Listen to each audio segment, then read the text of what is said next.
do his supporters care? I was at home in Arizona, and I know you don't like to hear this and be reminded that he has a dedicated base, but I was home in Arizona. I was home in Arizona. Why do you say we don't want to hear it? I love to hear it. Okay, great. I was in Cottonwood, Arizona, going to Walmart, stopped at the gas station. There was a guy in a Make America Great Again hat. Yeah. Go to that Walmart, Make America Great Again hats. It's over a year but that's out, and his 30% supporters, of the population, Megan. But he has a very dedicated base, and their base, by the way, was enough to get him elected the first time. So will it be enough to get him elected the second time? The base also has been very important.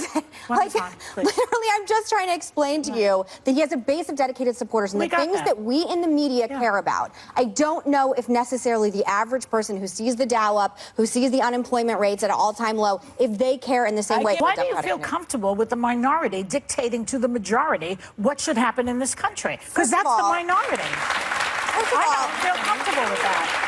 I'm just trying to constantly explain it, and I think when you say things like, oh, I'd give the American people more credit, that means that everyone who voted for Trump, you're basically saying, oh, I give them no credit. These people who voted for Trump because your values aren't my values, you're not in the majority or whatever, and I was, if you voted for Trump and you are not concerned, I am concerned about that. I was a never-Trumper. You know what? I'm concerned.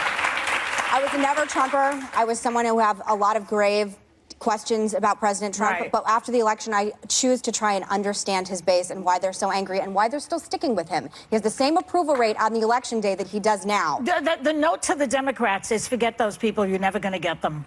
So just concentrate on the 70% and get those people to the polls next November and save the country. Look, that's how I feel. To me, the note to the Democrats is to look at Virginia, to look at Alabama, and get their base out in the same way that Donald Trump was able to get the Republican base out. Right. A lot of African Americans, a lot of Hispanics, a lot of women stayed home, in, a year ago.